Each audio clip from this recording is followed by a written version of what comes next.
Hi. Well, I Howdy. apologize. It's good to see you, It Joe. is I do excellent to apologize, apparently, as I did my wrap up for Sarah with that truly heartfelt presentation she just gave. I believe my mic is muted, so that's never a good thing. well, So, you know, all this technology was going to make things so much easier and be so foolproof. And it's just, I mean, it's great. It's brilliant. I mean, today we live in a world that's like completely science fiction. You and I can have this conversation. You can have this summit with people all over everywhere. And we all come together in a community, and it's brilliant. However, it's not foolproof. it And there's it always really something that isn't. can get in. Like, for example, what we haven't said is that a mere 2 minutes ago, I didn't have a computer. I didn't have a picture. And it was like, OMG, what are we going to do? And I very calmly, luckily, was able to grab a different computer and fire it up. We don't know what's going on with the other one, but here we are. We're all cool. And it's going to be great.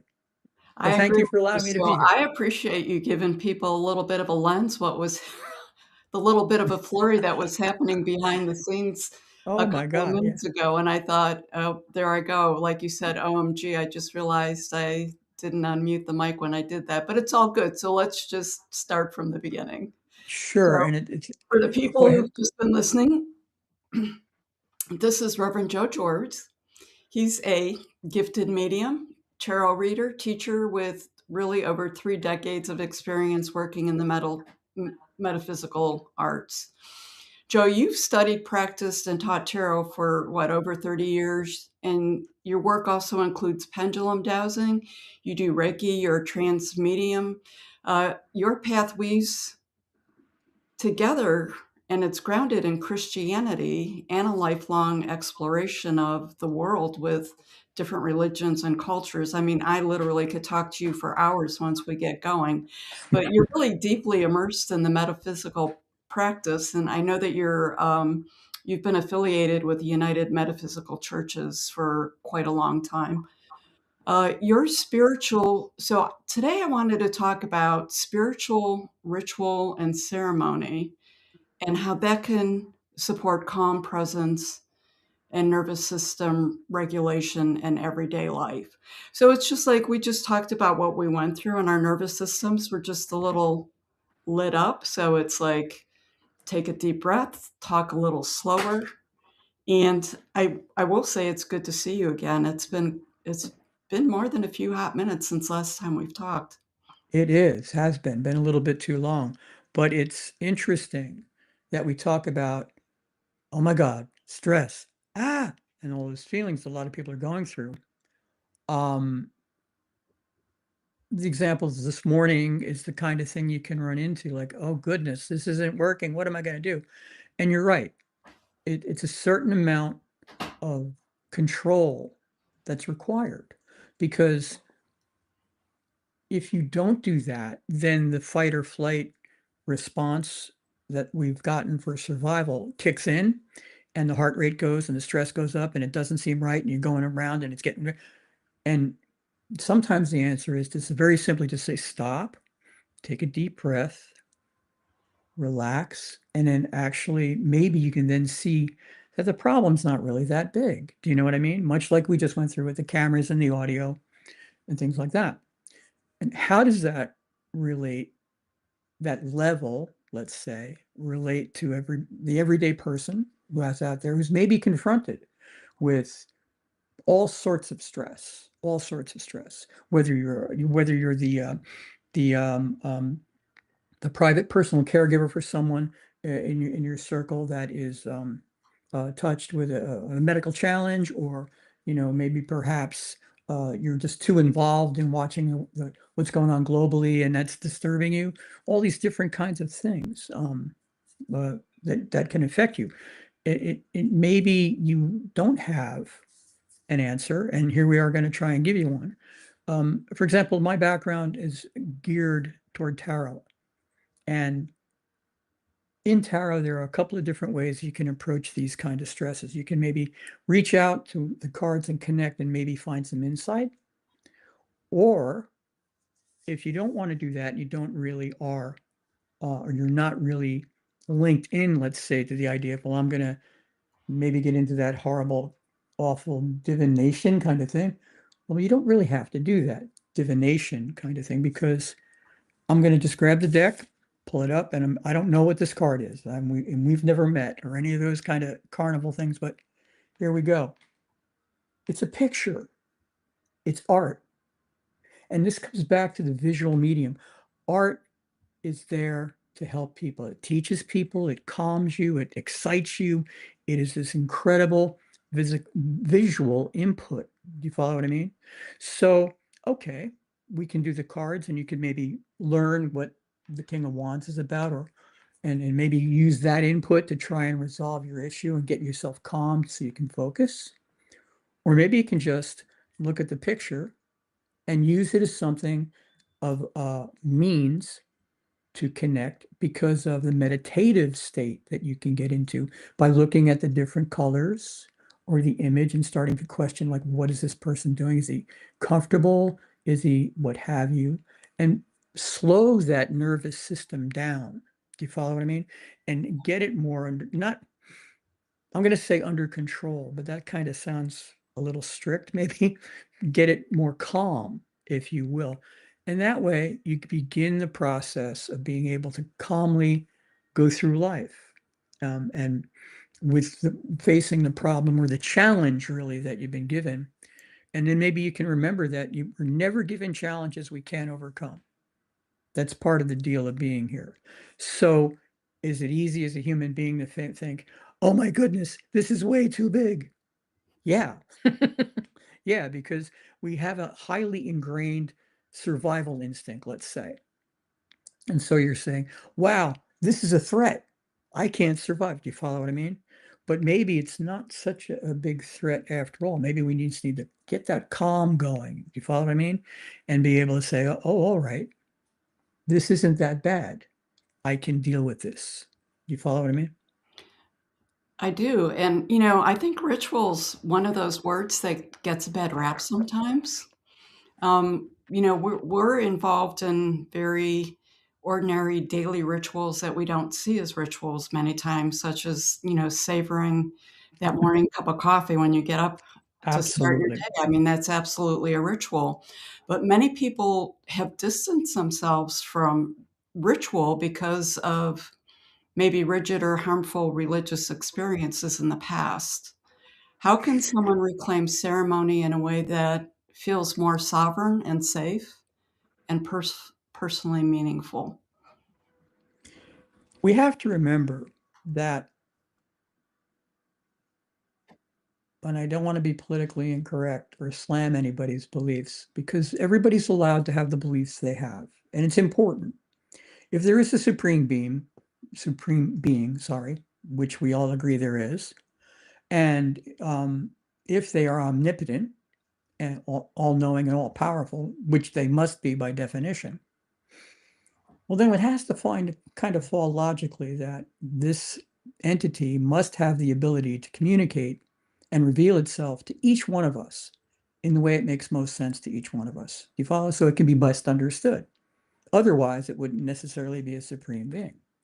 Now, that follows to say everybody has within them the ability to connect and maybe take a step back from things that aren't working for them. Do you know what I mean?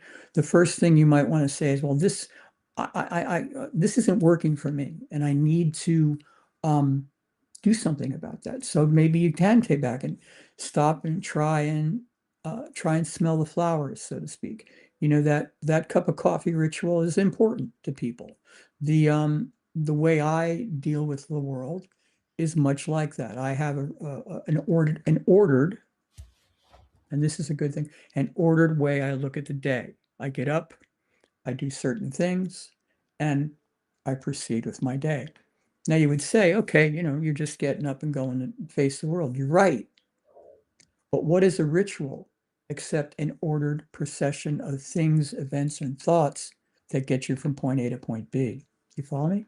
So you Yes. may actually, even though you have a background that might be challenged by some negative effects, we'll say, You may actually have a ritual going right now and you don't even know it. Do you follow what I mean? So now maybe you can take the next step to saying, wow, I have a ritual and I really did control it because I got up this morning, I got downstairs, I picked up the paper, I put on the coffee, and I did that.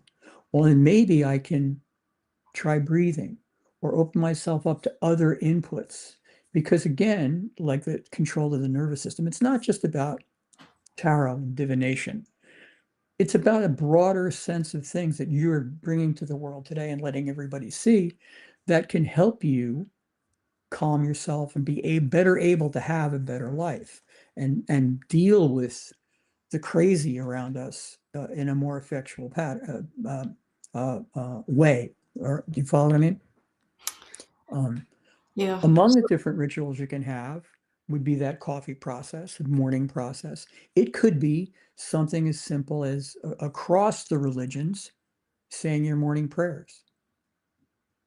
If you look at the various religions, all the big ones, and some of the little ones too, like native belief systems and things, there's some way of connecting with spirit at some point in the day to say, "Hey, thank you for all the great things I've got." Do you follow what I mean?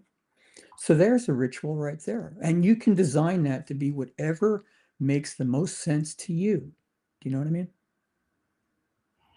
That makes sense. I think a lot of times we get caught up in terminology, just as, you were talking about being politically correct with the supreme creator. I think that there's agreement, there's something out there, but everyone may have a different terminology out there. So when you talk about ritual, I know for me personally, years ago when people talked about you creating an altar um, for your with your different tools that you work with, sometimes with more ceremony type of rituals, I would struggle with it because I had some religious indoctrination from childhood with it.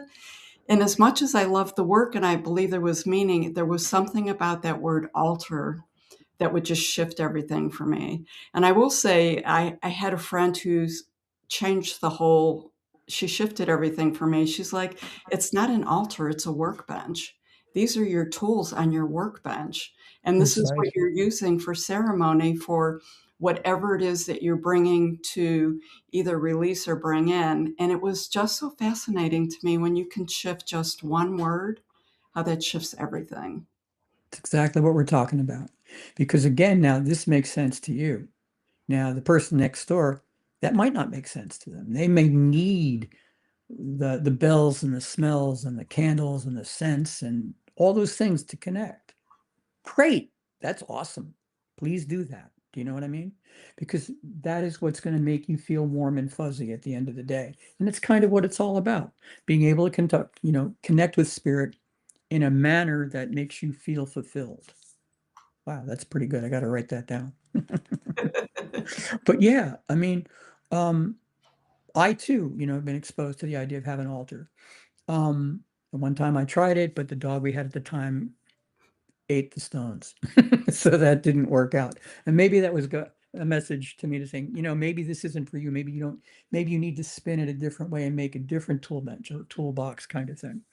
And so, it all works out. It's easy when the dog eats all the stones and things to go, oh, blah, blah, blah, blah, blah, and, turn your back on it. But maybe the answer really is, and don't turn your back on it, stop and go, okay, well, this didn't work. Let me try that. It's like Thomas Edison said, it tried some amazing, like well over 100 ways to build a light bulb. And in an interview once, they were talking to him about that. And they said, wow, you did all this work to make the light bulb. He says, well, no, I only did one of those experiments to make a light bulb, which worked. I did 99 other ones that didn't work. Do you follow what I mean? So it wasn't about all the things they did. It was about facing up, oh, this didn't work, and trying the next thing and the next thing until you found the one that did. So you've talked about ritual in two different ways. You talked about smelling the flowers and how that's very calming, and then you pulled the card from the tarot deck, which I do want to go back to before we're done because when you pull a card has meaning. So I'm curious what your thoughts on that are. It's definitely intentional what comes out. But a lot of times, someone might be going out to an oracle deck or something like that for questions, answers to questions. How do you differentiate between when someone's using ritual for spiritual bypassing or they're using it more for common regulation? Well, I think in a way, they're the same thing. Do you follow what I mean? Because both of those things are going to help you move through the chaos that we call it chaos we find the modern world in. All these various inputs that come and overwhelm us. I mean, um,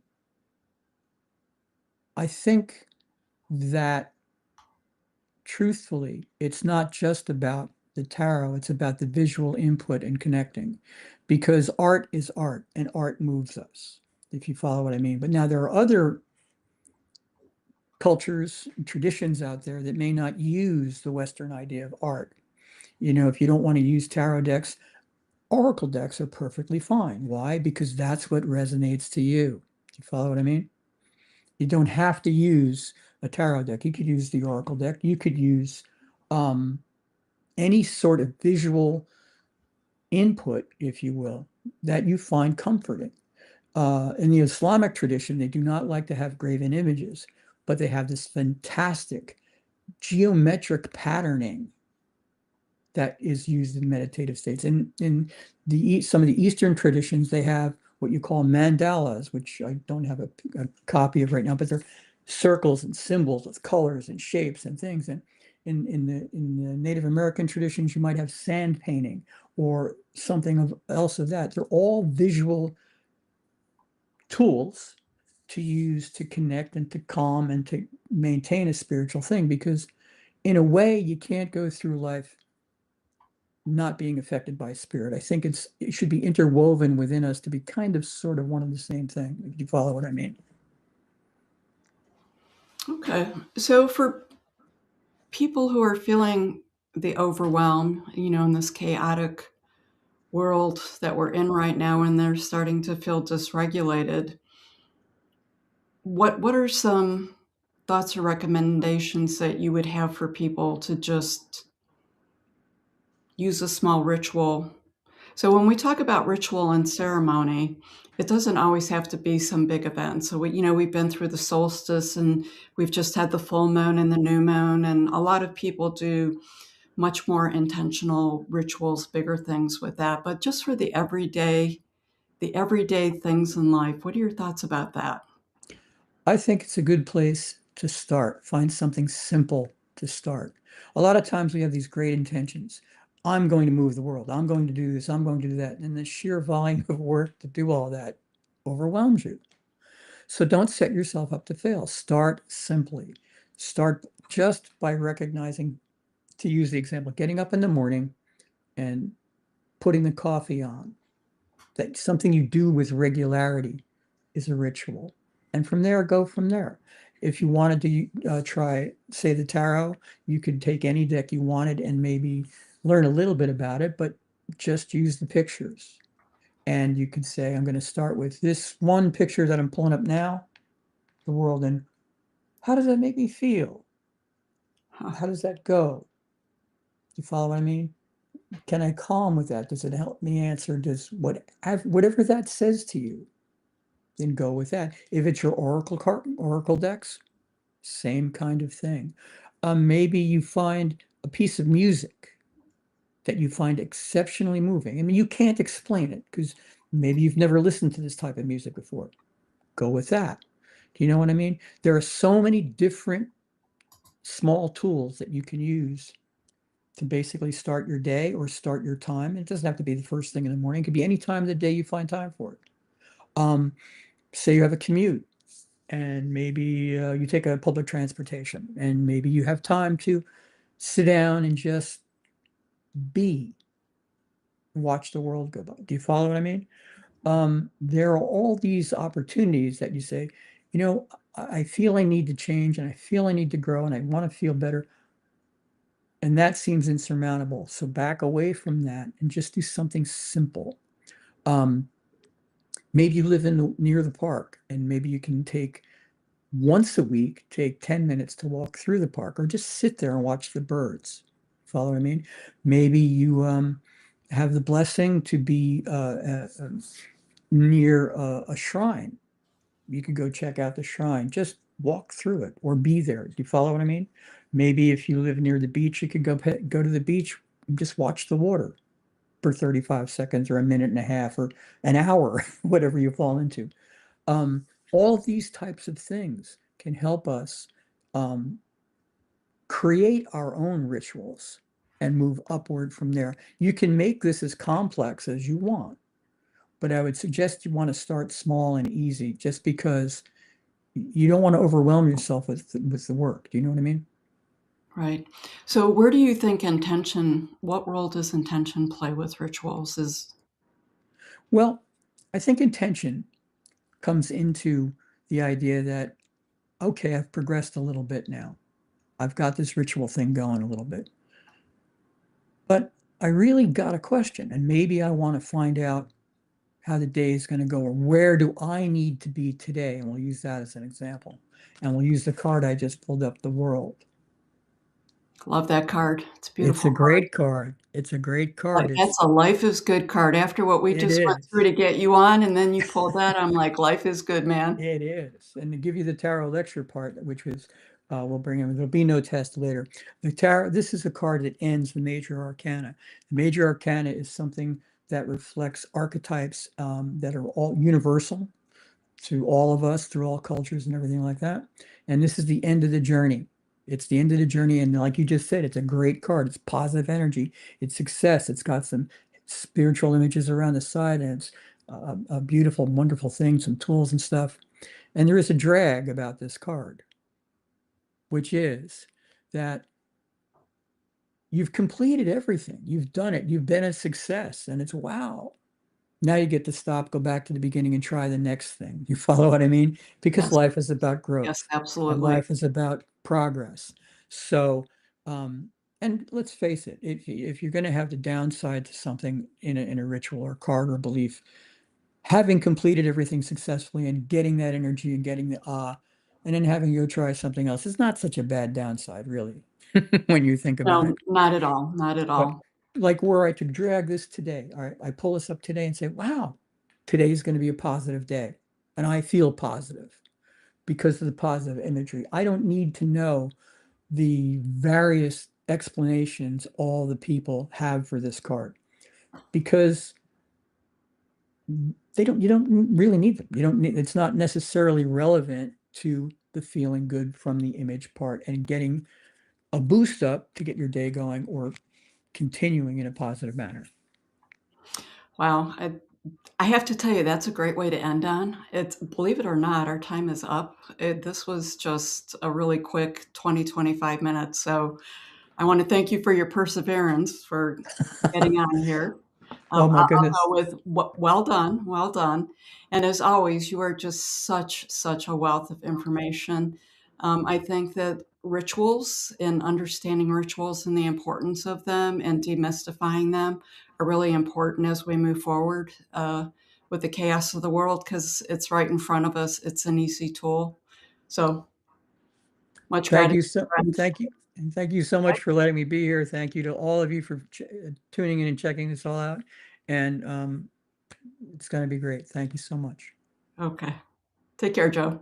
Bye bye. Thank Oh, you. for people who want to connect, I'm so sorry. I'm so caught up in our conversation. So, for those of you out there who are listening, Joe is amazing. And if you would like to connect with him, you can email him at revjoeg@Comcast. So that is REVGOEG at Comcast.net. .net. Yes, and thank you very much for your website. Whether you can down to the speakers list, you can just click my name and there's a little button that speeds the whole process up Yeah, because Sandra does a absolutely. fabulous job. So thank you guys all very much for being here. Have a great summit, and I look forward to this just being great. Thanks. Okay. Bye. Bye bye.